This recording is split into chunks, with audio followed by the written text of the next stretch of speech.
Assalamualaikum warahmatullahi wabarakatuh. Para pecinta horor Nusantara, kembali lagi bersama Suci Rahma Channel. Dan kali ini saya mau menceritakan kisah horor yang bersumber dari akun thread Mistinim dengan judul Dia Yang Datang di Kala Malam. Sebelum kita mulai ceritanya, jangan lupa tekan tombol subscribe, like, komen, serta share. Dan tak perlu menunggu lama lagi, langsung saja kita mulai ceritanya.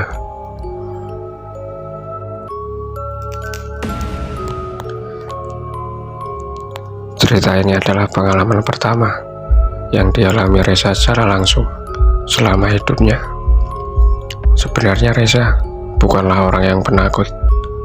Memang selama hidupnya dia tidak pernah secara langsung bertemu atau melihat mereka. Namun setelah kurang lebih 2 tahun dia pindah ke rumah itu, satu persatu gangguan dari mereka mulai Reza rasakan.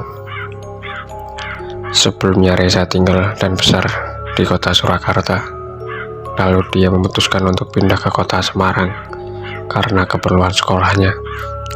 Dia dan keluarga memutuskan secara matang-matang tentang kepindahannya ke kota Semarang.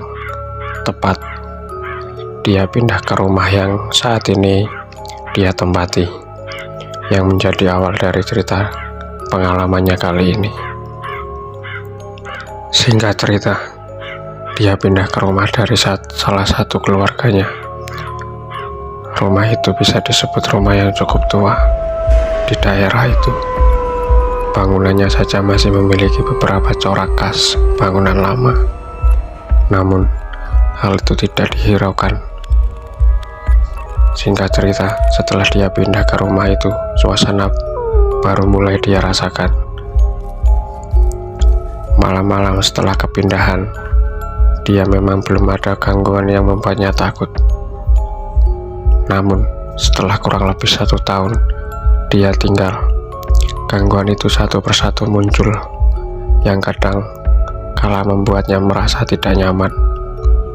Rumah yang saat ini Reza tempati mempunyai 2 lantai, dan Reza menempati lantai atas di kamar bekas neneknya seorang diri. Sedangkan keluarga lainnya tinggal di lantai bawah. Jarang sekali ada orang yang naik ke atas. Mungkin kalau ada hanya sesekali untuk menengok keadaan Reza. Kamar yang Reza tempati sendiri cukup strategis karena dekat dengan balkon dan ruangan kaca yang luas, yang biasanya digunakan untuk orang senam menari. Di depan kamarnya sendiri ada 1 kamar kosong yang sudah lama tidak ditempati. Begitu juga kamar yang ditempati Reza saat ini pernah kosong bertahun-tahun sebelum Reza datang dan menempati kamar itu. Singkat cerita, setelah kurang lebih 1 tahun dia tinggal, gangguan-gangguan kecil mulai dirasakan. Tak jarang setiap tengah malam sampai menjelang subuh, dia mendapat gangguan seperti suara orang berlari, anak-anak kecil sedang bermain, kaki yang melayang, suara wanita yang sedang menangis, suara nafas seseorang, dan lain-lain. Beberapa kali dia mencoba untuk berpikiran positif tentang apa yang sudah terjadi kepadanya, tapi lagi-lagi gagal. Kejadian itu selalu berlangsung mulai tengah malam. Sedangkan saat-saat jam itu tidak ada seorang pun yang naik ke atas atau berkegiatan di atas selain Reza. Berulang kali juga dia dibuat tidak tenang, bahkan diganggu saat dia tidur, hingga tak jarang dia jadi sangat ngantuk karena hanya dapat tidur 2 jam setiap malamnya. Hal yang sangat melelahkan ya. Dan disinilah malam puncaknya. Gangguan dari mereka yang paling berkesan diingatan Reza sampai saat ini. Malam itu sekitar pukul 1, Reza memutuskan untuk tidur. Tak lupa seperti biasanya dia memasang alarm pukul 5 pagi.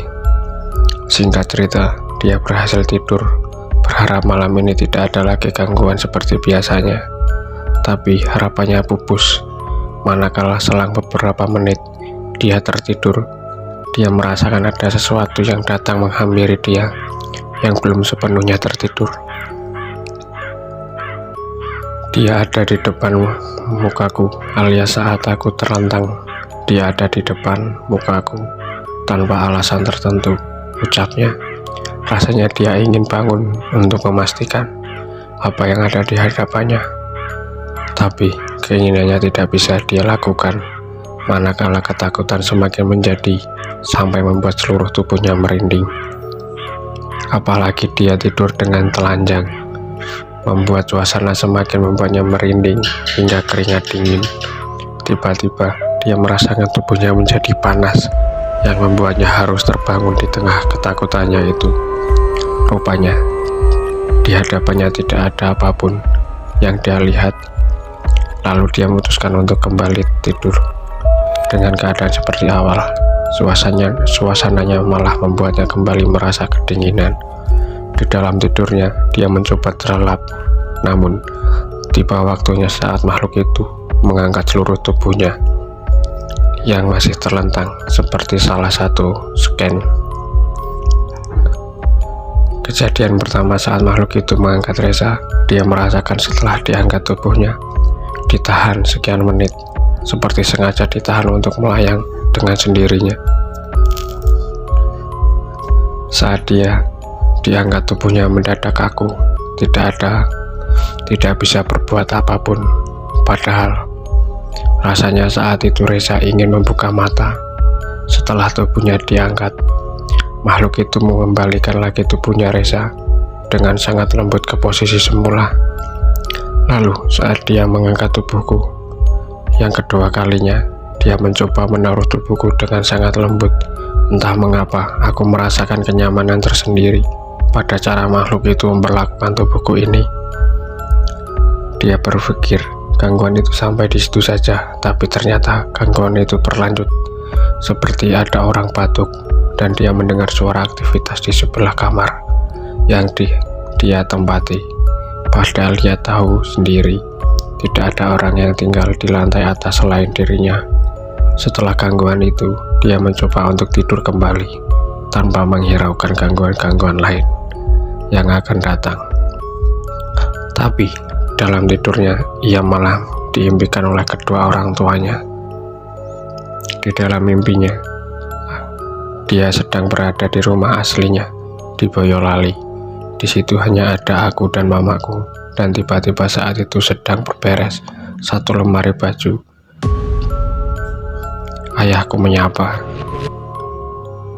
dan di situ aku kaget kenapa ayah bisa di sini. Karena kemarin ayahku baru saja ke Semarang dan biasanya selalu ngabarin kalau dia pulang. Di saat itu Reza segera bergegas mengikuti ayahnya yang berjalan mengarah ke gudang.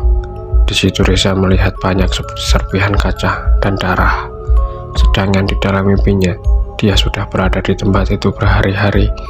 Pada akhirnya Reza lalu membersihkan gudang bersama ayahnya. Yang membuatnya heran adalah tiba-tiba ayahnya meninggalkan dia sendiri tanpa sepatah kata pun. Loh, tumben ayah pendiam gitu, biasanya banyak omong. Tapi pertanyaan Reza tidak dijawab. Akhirnya dia memutuskan untuk mengikuti kemana ayahnya pergi. Ternyata ayahnya pergi ke kamar Reza yang tadi sudah dia bereskan. Di sana ada mama Reza dan juga ayahnya yang sedang berbincang. Tapi anehnya, bahasa yang digunakan aneh dan tidak satupun Reza mengerti. Anehnya Reza melihat mamanya paham dengan bahasa aneh yang ayahnya ucapkan. Dan sampai di situ dia terbawa oleh mimpinya. Tak terasa dini hari itu sudah berakhir, berganti dengan kumandang azan yang mulai dia dengar. Dan kejadian malam itulah membuat Reza parno hingga berhari-hari. Dia kurang tidur karena takut kejadian yang sama akan terulang lagi.